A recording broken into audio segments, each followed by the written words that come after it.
Okay guys, no, sa video natin ngayon, no, may i-share lang ako sa inyo na napakalaking tulong, no, para sa mga newbie na nag-start mag-work from home. So ito yung Invoco.ai. So ito, pwede nyo gawin to kahit saang AI, no. Pero dito sa Invoco.ai, built-in na siya na nasa computer nyo.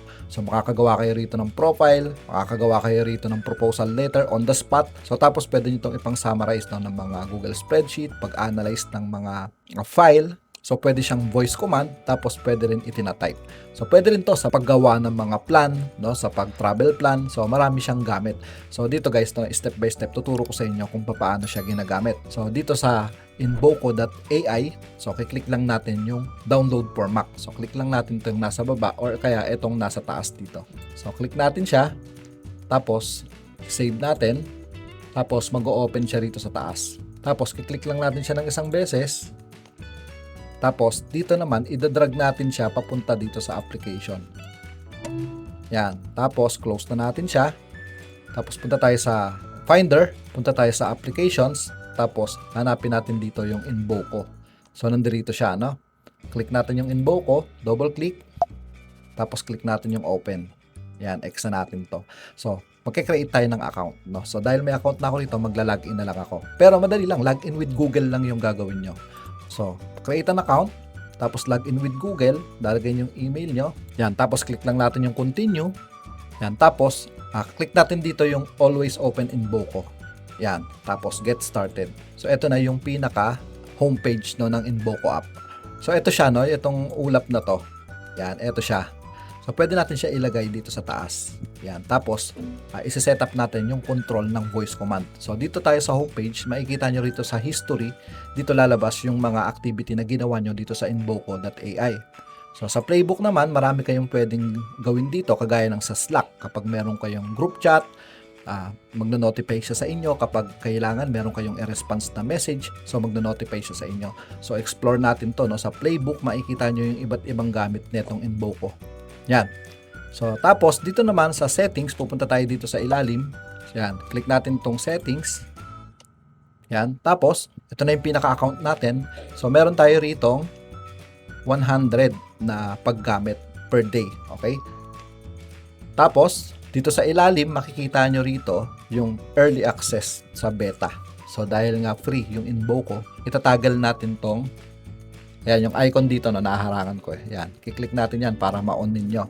So, ngayon, makikita nyo rito, talk to Invoco.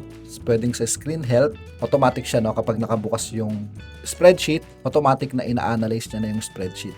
Tapos, pwede nyo nang i-summarize, pwede nyo kunin yung mga formula, kagaya nung sa product monitoring natin. So, makakopy niya yung formula, no? Tapos, yung mga iba pang mga app na pwede sa kanya. Pwede sa Gmail, i-connect nyo yung account nyo para mag-notify kapag may nag-email sa inyo. So, may mag-notify dito sa desktop nyo. Okay?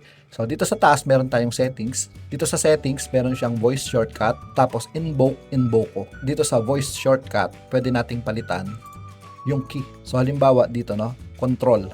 Pag kinlik ko yung control, hold ko yung control, pwede ko na siyang i-command. Okay? So, pwede nyo siyang palitan. So, remove natin to, tapos magpapalit tayo ng key. So, halimbawa, ano ba yung key na hindi ko ginagamit dito sa keyboard ko?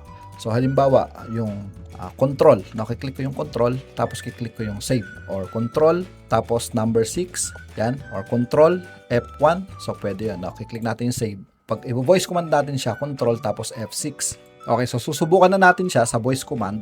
Meron pa tayo rito sa ilalim. So, mache-check nyo rito guys, no? Pwede nyo siyang gawing dark. Yung pinaka-theme, pwedeng light, system, tapos auto-detect yung language.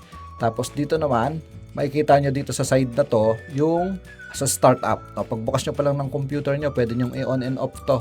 Halimbawa, i-on nyo siya para pag-start pa lang ng computer nyo, bubukas na siya. Andiyan dyan na si Invoco. Pwede nyo siyang i-turn off para manual nyo siyang gagamitin. Okay? I-on natin siya. Yan sa launch at login. So ngayon, testingin na natin si Invoco. Ito siya, no?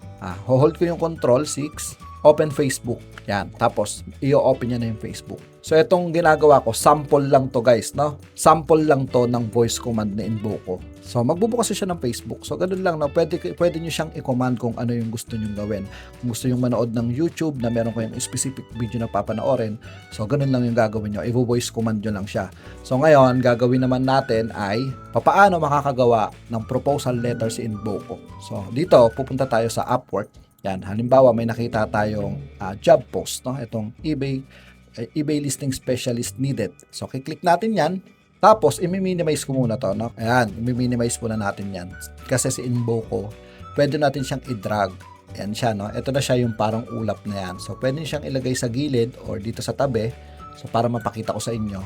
Tapos i-click ko siya. Yan, may lalabas dito na summarize, memo, translate. So dito sa box, no?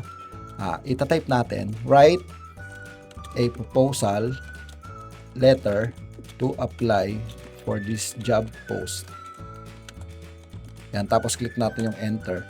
Tapos gagawa siya ng proposal letter ngayon. Okay? Yan. So mababasa nyo yan dito, no? Ngayon kung gusto nyo makita siya ng buo, click natin yung open. Yan. So mapupunta siya rito sa history. Yan, dito sa Invoco app. Tapos makikita nyo na yung proposal letter na ginawa ni Invoco. So pwede nyo tong gamitin. I-enhance nyo lang ng konti, no? Lalagay nyo yung pangalan nyo. I-check nyo kung tama ba yung mga skills na dahil AI siya, yung tama ba yung mga skills na inilagay niya dito sa proposal letter na yon. So, ganun lang kasimple, no? Ita-type nyo lang kay Invoco. Ang maganda, no? Nandito lang siya sa desktop nyo, no? Kung meron kayong gustong makuhang formula, no? X natin to. Halimbawa, meron tayong product monitoring. Ayan. Dito sa product monitoring, ang gagawin ko rito kay Invoco, gusto ko makuha yung formula ng product monitoring na to. Ayan. So, lalagay ko rito, copy. Yan, i-ano natin, no? Copy the formula of this spreadsheet. Tapos click natin yung enter.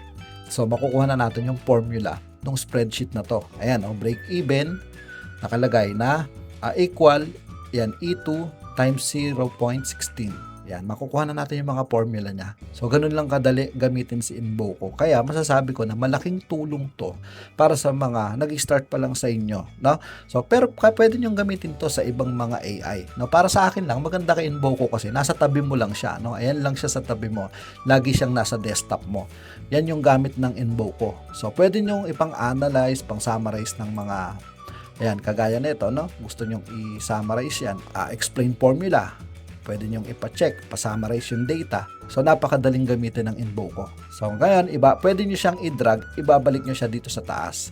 Tapos, dito sa taas, pag magvo-voice command kayo, dito siya mapupunta sa taas. Kapag gusto nyo ng chat, pwede siya mapunta rito sa ilalim. No, pwede siyang i-drag kahit saan. So, ngayon, no, ita-try ulit natin yung voice command. So, halimbawa, magtatanong ako ng weather. What is the weather today? Tapos, hantayin ko lang siya. Tapos, siya na yung magbibigay sa inyo ng weather. Yan. So, yung gusto kong sabihin dito, yung mga ginagawa ko, mga basic lang. No? Pero, alam ko na mas kaya nyong gamitin to ng mas malalim pa sa pinakita ko sa inyo.